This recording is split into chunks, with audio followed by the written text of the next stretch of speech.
प्रिय श्रद्धालुओं, जय श्री कृष्ण, जय श्री राम, जय श्री राधे राधे, जय श्री महाकाल। भगवती देवी जगदम्बा की पूजा करने से क्या फलश्रुति प्राप्त होती है, ये इस प्रवचन में आपको श्रवण कराएंगे। हिमालय ब्रह्मा विष्णु रुद्र ईश्वर और सदाशिव, ये पांचों देवता पंच महाप्रेत कहे जाते हैं। मेरे पाद मूल में ये रहते हैं, अर्थात मेरे मंच के ये चार तो पाए हैं और एक फलक। पृथ्वी, जल, तेज, वायु और आकाश, इन पांच भूतों तथा जागृत, स्वप्न, सुषुप्ति, तुरीय एवं अतीत, इन पांच अवस्थाओं के वे व्यवस्थापक हैं। मेरा चिंतन रूप तो अव्यक्त है, मैं इन अवस्थाओं से सर्वथा परे हूँ। शक्ति तंत्र में ब्रह्मा प्रवृत्ति का विस्तर रूप से परिणित होना प्रसिद्ध है। यूँ निरंतर ध्यान करके मानसिक भोग सामग्रियों से मेरी पूजा और जप भी संपन्न करें। फिर मुझे श्री देवी को जप अर्पण करके अर्घ देने की व्यवस्था करें। सर्वप्रथम पूजा के सभी पात्र सामने रख लें। पूजा में आने वाली वस्तुओं को अस्त्र मंत्र अर्थात ओम फट इस मंत्र का उच्चारण करके शुद्ध करें। दिग्बंध भी इसी मंत्र से करना चाहिए। यह सब कृत्य समाप्त करके गुरुदेव को प्रणाम करें। फिर मेरी आज्ञा के अनुसार बाह्य पूजा की तैयारी करनी चाहिए।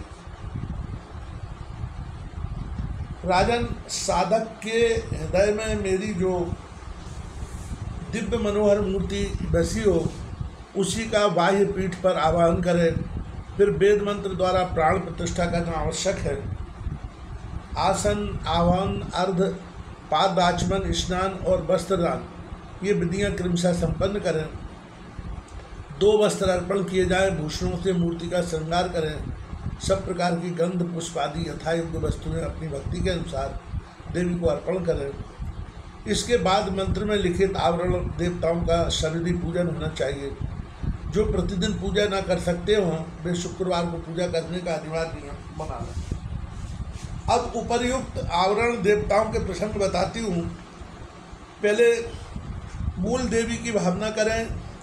ये भी देवी परम प्रकाशमय हैं।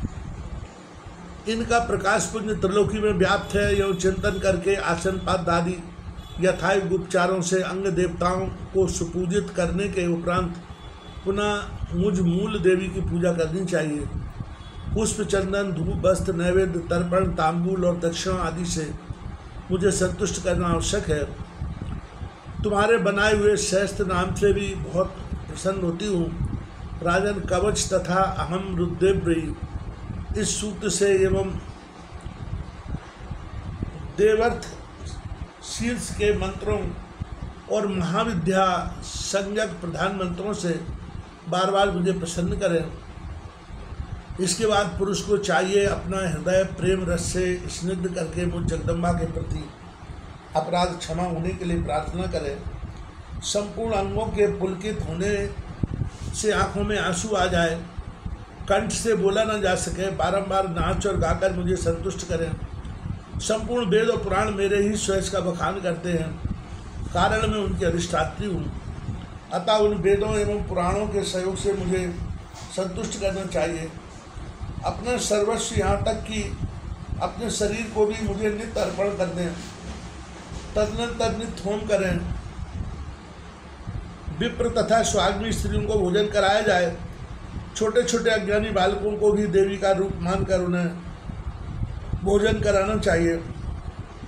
नमस्कार के पश्चात अपने हृदय में जिस क्रम से जिसका आह्वान किया हो आदि किया हो, ठीक उसी के विपरीत क्रम से विसर्जन करें। उत्तम व्रत का आचरण करने वाले हिमालय, मेरी सारी पूजा हल्लेखा मंत्र से संपन्न हो जाती है, क्योंकि यह मंत्र संपूर्ण मंत्रों का अधिष्ठाता कहा गया है। यह मंत्र दर्पण सा है। मेरा प्रतिबिंब निरंतर इसमें झलकता रहता है। अतः इस मंत्र का उच्चारण करके दिया हुआ पदार्थ संपूर्ण मंत्रों से अर्पित समझा जाता है। फिर भूषण आदि श्रेष्ठ सामग्रियों से गुरुदेव की भली भांति पूजा करके स्वयं कृतकृत हो जाए। जो इस प्रकार मुझ त्रिभुवन सुंदरी देवी की उपासना करता है, उसके लिए कभी कोई वस्तु न दुर्लभ रही है और न कभी रह सकती है। आयु समाप्त होने पर वह बड़भागी व्यक्ति सीधे मेरे मणिद्वीप में पहुंचता है। उसे मेरा स्वरूप ही समझना चाहिए। देवता लोग नित्य उसको प्रणाम करते हैं। राजन, इस प्रकार महादेवी की पूजा का प्रसंग मैं तुम्हें सुना चुकी। तुम इन सभी विषयों पर भली भांति विचार करके अपने अधिकार के अनुसार मेरे पूजन में संलग्न हो जाओ। इसके उत्तम प्रभाव से तुम कृत हो जाओगे। यह प्रसंग मेरा गीता शास्त्र कहलाता है। जो मेरी आज्ञा न मांगता हो, मेरे प्रति जिसकी श्रद्धा न हो तथा जो धूर्त एवं दुष्ट विचार का हो, उसके सामने कभी भी इस प्रसंग का विवेचन नहीं करना चाहिए। ऐसे अनधिकारी व्यक्ति के प्रकाश में इस प्रसंग को उपस्थित करना ठीक वैसा ही है जैसे कोई अपनी माता के गोप स्तन को उघाड़ कर दिखा रहा हो। अतएव यत्नपूर्वक निरंतर इस रहस्य को गोप रखना परम आवश्यक है। जो आज्ञाकारी बड़ा पुत्र श्रद्धालु सुशील सुंदर तथा देवी भक्त हो, उसी के प्रति इसका उपदेश करना चाहिए। श्राद्ध के अवसर पर विप्रों के समीप इसका पाठ किया जाए तो श्राद्धकर्ता के समस्त पितर तृप्त होकर परम धाम के अधिकारी बन जाते हैं। व्यास जी कहते हैं, इस प्रकार कहकर भगवती जगदम्बा वही अंतर ध्यान हो गई। उनके दर्शन पाकर संपूर्ण देवता आनंद से भर गए। व्यास जी बोले, राजन, तदनंतर भगवती सती हिमालय के घर जन्म धारण करके हेमवती नाम से प्रसिद्ध हुई। ये बेही देवी है जो पहले गौरी कहलाती थी और भगवती भुवनेश्वरी ने जिन्हें शंकर को सौंपा था। इसके बाद स्वामी कार्तिकेय का जन्म हुआ और उनके हाथ तारकासुर की जीवन लीला समाप्त हुई। अब लक्ष्मी के पुनः प्राकट्य का प्रसंग बताया जाता है। राजन, पूर्व समय की बात है, समुद्र का मंथन हो रहा था। बहुत से रत्न निकले। उस समय लक्ष्मी को प्रकट होने के लिए देवताओं ने आदरपूर्वक भगवती जगदम्बा की स्तुति की। तब उन पर कृपा करने के लिए देवी ही पुनः लक्ष्मी रूप से प्रकट हो गई। देवताओं के अनुरोध से भगवान विष्णु के साथ रहने का सौभाग्य लक्ष्मी को प्राप्त हो गया। राजन, देवी के इस उत्तम महात्मा का वर्णन मैंने तुम्हारे सामने कर दिया। गौरी और लक्ष्मी की उत्पत्ति का यह प्रसंग संपूर्ण कामनाओं को देने वाला है। अन्य किसी साधारण व्यक्ति के सामने यह रहस्य नहीं कहना चाहिए, क्योंकि यह रहस्य सम्यक प्रकार से गुप्त रखने की वस्तु है। निष्पाप राजन, तुमने जो कुछ पूछा था वह सब मैंने संक्षेप से कह दिया।